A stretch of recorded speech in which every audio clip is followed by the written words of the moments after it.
मंडळी, प्रत्येक घरामध्ये ना अशी तरी एखादी तरी व्यक्ती असते ज्यांना पातळ भाज्या अजिबात आवडत नाही. आमच्या घरामध्ये सुद्धा तशी खूप जण आहेत ज्यांना रश्श्यातलं काहीच आवडत नाही. आज मी बनवते मस्त चमचमीत अगदी 15 ते 20 मिनटामध्ये तयार होणारं चिकन सुक्कं. हे खूप भारी लागतं आणि बनवायला खूप सोपं आहे.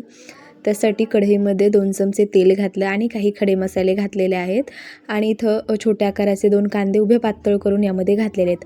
अर्धा किलो चिकन मी सुरुवातीला स्वच्छ धुवून ठेवलं होतं. खडे मसाल्यामध्ये 2 वेलची, दालचिनीचा तुकडा, लवंग, मिरी आणि थोडंसं जिरं, तमालपत्र यामध्ये मी घातलं होतं. तुमच्याकडे असेल ते खडे मसाले घाला, नाही घातले तरीसुद्धा चालणार आहे.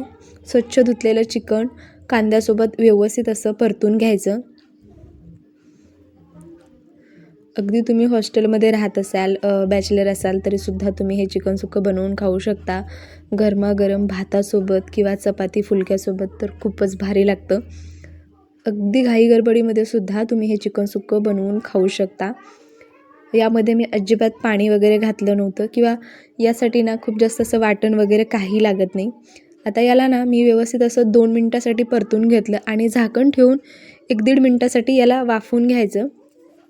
आता इथं मी मस्त झणझणीत बनवत आहे. त्यासाठी 3 ते 4 हिरव्या मिरच्या घेतल्या आणि काही कोथिंबिरीच्या काड्या, छोटासा आल्याचा तुकडा आणि 5-6 लसणाच्या पाकळ्या मिक्सरच्या भांड्यामध्ये थोडंसं पाणी घालून वाटून घेतलं होतं. ती पेस्ट यामध्ये मी घातलेली आहे. आता याला व्यवस्थित असं परतून घ्यायचं आहे चिकनसोबत.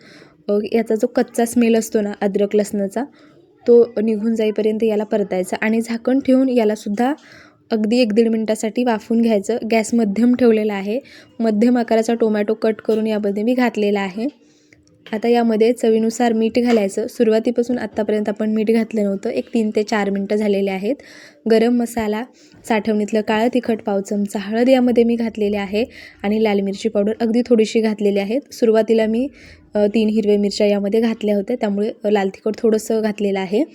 त्यानंतर सवाईचा चिकन सुक्का मसाला यामध्ये मी घातलेला आहे. जेव्हा कधी मी चिकन सुक्कं बनवते ना, तेव्हा हा मसाला मी हमखास वापरते.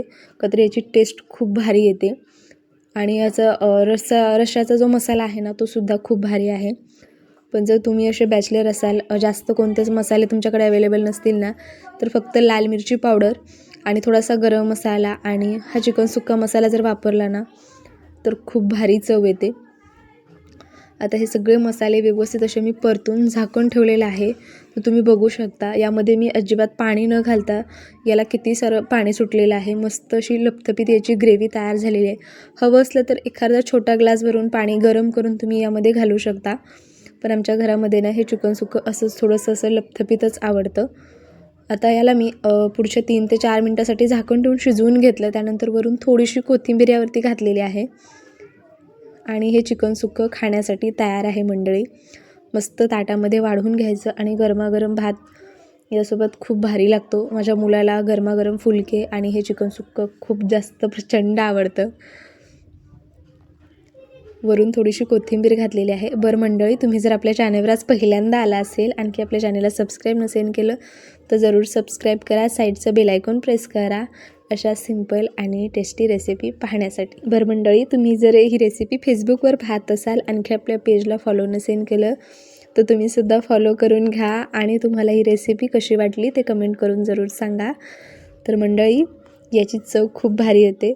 आमच्या घरात तर हे चिकन सुक्कं सगळ्यांना खूप जास्त आवडलेलं. तुम्हीसुद्धा ही रेसिपी ट्राय करा आणि जर ट्राय केली आणि तुम्हाला आवडली तर जरूर कमेंट करून सांगा. मी भेटते पुन्हा अशाच एखाद्या छानशा रेसिपीमध्ये. तोपर्यंत बाय.